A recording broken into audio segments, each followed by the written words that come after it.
Hallo ihr Lieben, willkommen bei Sohalt. Ich möchte euch heute zeigen, wie ich meine UV-Gelnägel selber mache, also mit Gelnagellack. Ich gebe euch eine schrittweise Anleitung und ich muss dazu sagen, ich mache das seit einem Jahr wirklich regelmäßig und habe viel dazu gelernt und alle meine Tipps, die ich für mich selber gefunden habe, gebe ich dir jetzt in dem Video dann gleich mit.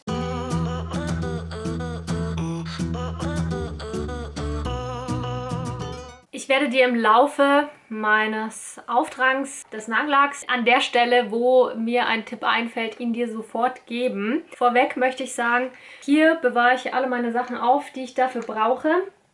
Ich benutze nur noch UV-Nagellack, überhaupt keinen normalen Nagellack mehr. Den werde ich jetzt nach und nach alles verschenken, denn wenn man einmal hier gelandet ist, dann kann man nicht mehr zurück. Denn der Lack funktioniert immer, sieht immer bombastisch schön aus, glänzt toll, kriegt keine Schlieren, keine Kratzer, kein nichts und hält bei mir 12 bis 18 Tage, je nachdem. Also manchmal trägt man es doch nicht so sauber auf, wie es sein sollte, dann hält es halt auch nicht so lang. Oder wenn man sehr viel putzt oder sehr viel wäscht oder so, dann kann er auch schneller abgehen. Als ich angefangen habe, habe ich nur den Alessandro Strip Lack verwendet.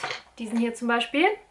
Das ist eine sehr schöne Farbe. Der heißt French Milky und das macht so ein ganz schönes Milchweiß auf den Nägeln. Strip Lack hat die Eigenschaft, dass man ihn einfach komplett abziehen kann. Und hier gibt es auch einen Twin Top Coat von Alessandro, den habe ich auch verwendet. Ich habe ihn allerdings niemals als Unterlack verwendet, als Base Coat habe ich direkt mit Farblack gearbeitet. Ich muss aber nach dieser ganzen Erfahrung auch sagen, dass ich gar nicht so ein Fan von diesen Alessandro Striplacken bin, weil die bei mir wirklich nicht so lange halten. Da schaffe ich maximal 10 Tage. Da bin ich umgestiegen. Dank Lala Lunia, hier auf YouTube, bin ich umgestiegen auf Neonail, weil sie hat da immer so geschwärmt. Und ich bin super begeistert von Neonail. Da habe ich mir jetzt 4 Farben zugelegt. Warte, ich zeige sie euch mal näher. Das sind 4 wirklich tolle Farben. Die sehen in echt ein bisschen anders aus als hier auf dem Deckel. Das hier ist die Farbe.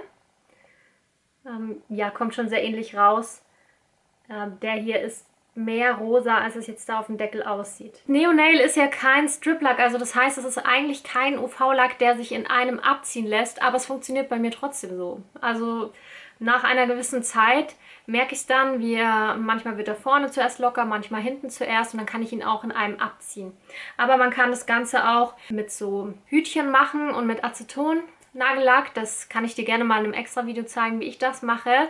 Also wie ich meinen Lack abnehme und wie ich die Nägel danach pflege, wenn dich das interessiert. Schreib es mir mal in die Kommentare rein, dann mache ich das auch gerne mal. Ich bleibe in einer Linie, habe ich beschlossen, denn die Lacke sind ja so aufeinander abgestimmt, wenn du in einer Linie bleibst, dass es genau perfekt funktioniert. Das heißt, ich habe jetzt nur die Linie Neonail, mit der ich arbeite. Also das heißt Base Coat, Farblack und Top Coat und auch Primer und den Haftverstärker, alles von Neonail. Denn wenn man jetzt anfängt, hier die Marken zu vermischen, dann sind da wieder andere Inhaltsstoffe drin, die nicht so gut mit dem Lack funktionieren oder der Lack funktioniert nicht so gut mit dem Primer und so weiter. Also das würde ich dir empfehlen, egal für welche Marke du dich entscheidest, bleib am besten in einer Linie. Ist natürlich am Anfang ein bisschen schwierig, für welche Marke entscheidet man sich. Es gibt ja unglaublich viele. Ich habe da einfach auf das Review von Lala Lunia vertraut und bin damit sehr gut gefahren. Aber jetzt möchte ich gar nicht noch viel mehr reden. Wenn ihr noch weitere Fragen habt, fragt in den Kommentaren. Ich beantworte sie alle gerne. Und wenn ihr noch ein weiterführendes Video zu dem Thema sehen wollt, sagt mir das auch. Viel Spaß mit dem Video. Ich habe jetzt hier schon mal alles hergerichtet, was ich gleich brauchen werde. Und zuallererst entferne ich mir die Nagelhaut. Oft ist es ja so, dass die Nagelhaut so ein bisschen zu weit in den Nagel reinrutscht. Dazu kann man einfach so einen Schieber nehmen und sie nach hinten schieben. Aber dann ist es doch noch öfters der Fall, dass hier ein bisschen was übrig bleibt. Und das kann man eben mit so einem Cuticle-Entferner wegmachen.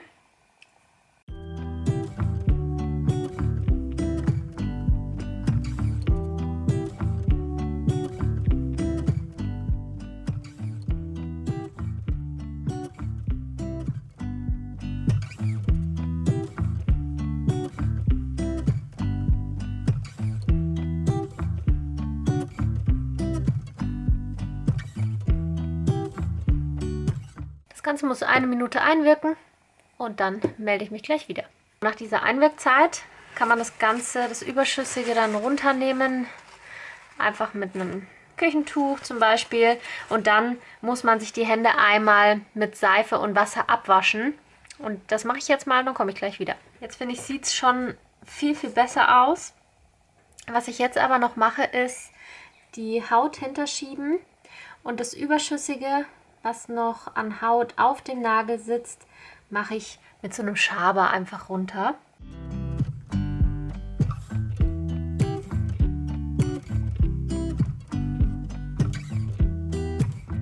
Und wenn dann hier so lockere Haut runtersteht oder wegsteht, dann kann man das einfach mit so einem Clipper nochmal wegmachen.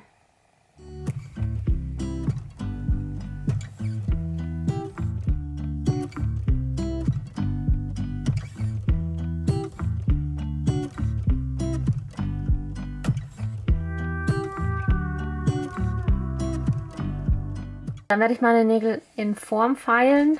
Dafür habe ich hier eine grobe Feile. Hier ist sehr grob. Das ist 180er. Damit kann man schön die Nägel in Form bringen, ohne zu viel wegzunehmen. Und wenn ich da nochmal so ein bisschen Lackreste finde, dann entferne ich die auch.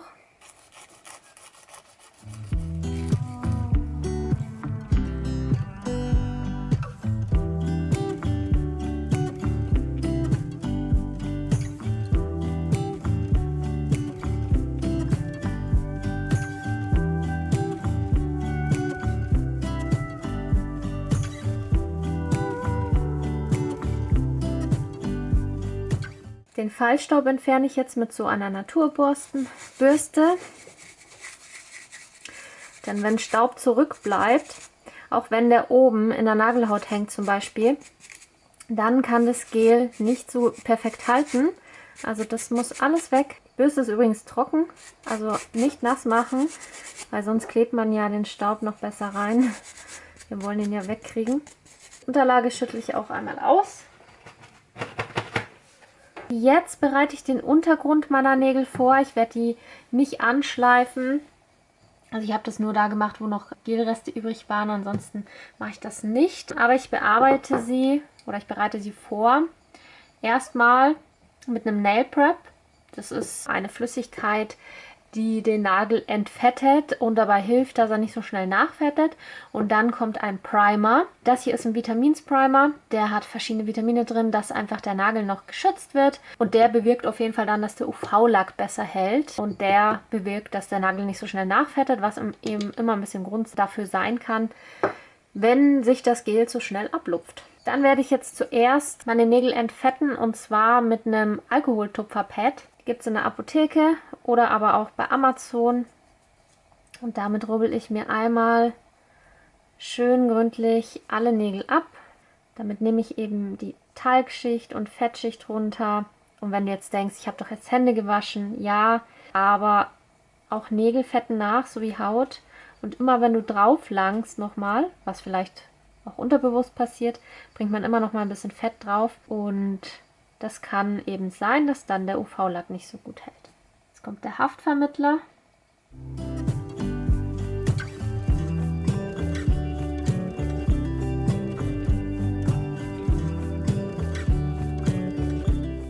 So, nach 30 Sekunden trage ich jetzt den Vitaminprimer auf. Also es ist prinzipiell auch egal, welchen Primer du verwendest.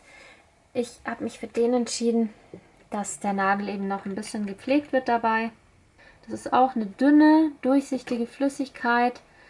Die wirst du gar nicht mehr merken. Also das ist nicht wie Nagellack, das wird keine Schicht. Aber es bereitet den Nagel eben perfekt auf das Gel vor.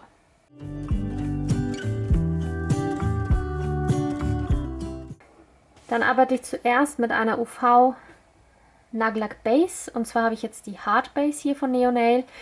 Das ist eine Base, die eben sehr hart wird und nicht so gummiartig dann abgeht, sondern sehr, sehr stark hält. Das heißt, der UV-Lack wird dir noch viel besser halten. Wenn du vorhast, ihn nach kurzer Zeit wieder abzumachen, also nach einer Woche, dann würde ich die nicht empfehlen. Dann würde ich eine Protein-Base empfehlen. Aber jetzt, wenn man wirklich vorhat, so lange wie möglich, dann ist das eine sehr gute Base. Und die trage ich einmal dünn auf allen Nägeln auf.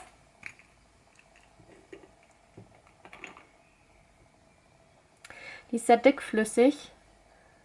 Kannst du wahrscheinlich sehen. Ah ja, wir müssen zuerst nochmal die Nagelhaut hochschieben. Es kann sein, dass sie gerutscht ist. Aber ihr seht auch schon, wie wenig Nagelhaut nur noch bei mir übrig ist. Also dieser Nagelhautentferner, der hilft schon sehr, sehr gut. Also wir brauchen wirklich eine sehr, sehr dünne Schicht. Die Hinterseite des Pinsels wische ich komplett ab, die Vorderseite lasse ich. Dann setze ich mittig an und schiebe hoch und ziehe runter.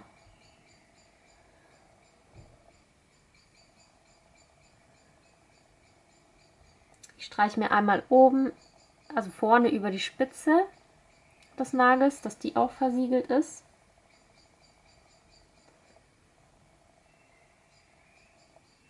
Und ich achte darauf, dass ich bis an den Rand male, dass ich aber nicht die Nagelhaut berühre. Und auch oben nicht die Nagelhaut berühre. Was kann passieren, wenn man dann doch an die Nagelhaut kommt? Es kann sein, dass sich eine Luftblase bildet, die man womöglich auch gar nicht am Anfang sieht. Aber wo sich dann der UV-Lack einfach lupft, nach einer Zeit, nach einigen Tagen und sich ablöst. Das ist halt immer sehr ärgerlich, ist mir auch schon passiert. Und deswegen muss man sich hier gut konzentrieren. Bevor ich jetzt die UV-Lampe gehe, nehme ich mir so ein Rosenholzstäbchen und fahre einmal nochmal überall entlang, dass, falls ich die Nagelhaut getroffen habe, ich hier durchtrenne. Das heißt, dann wäre das Problem auch gelöst.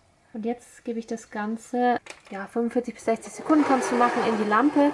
Ich mache immer 60 Sekunden, dann bin ich sehr gut auf Nummer sicher. Und anschließend kommt die nächste Hand. Hier ist jetzt so eine ganz klebrige Schwitzschicht drauf. Die Schwitzschicht machen wir nicht ab, dann haftet eben einfach die nächste Schicht besser. So, hier streiche ich die Rückseite des Pinsels ganz ab und vorne ein wenig. Und dann mache ich es genauso. Ich starte in der Mitte, schiebe hoch und ziehe runter.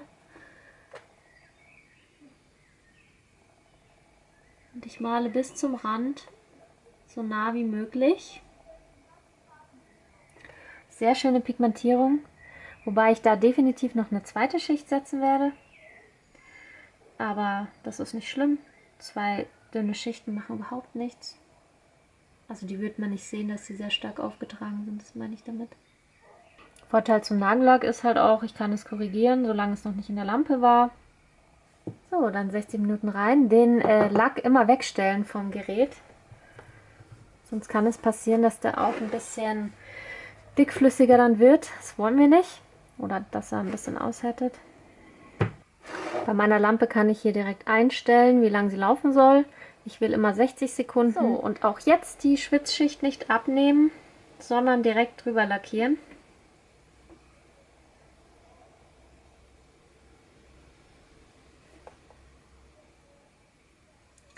Ja, und mit der zweiten Schicht deckt er perfekt.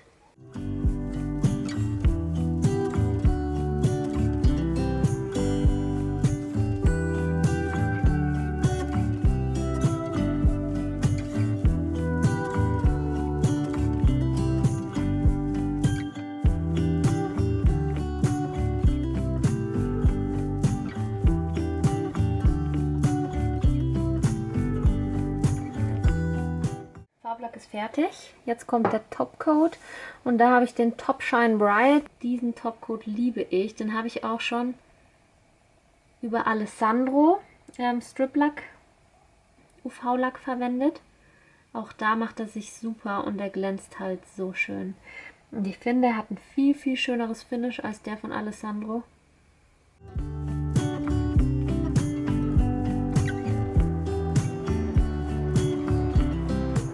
Und ganz zum Schluss gehe ich mit einem Alkoholpad einmal drüber und nehme die überschüssige Schwitzschicht runter, also diese klebrige Schicht.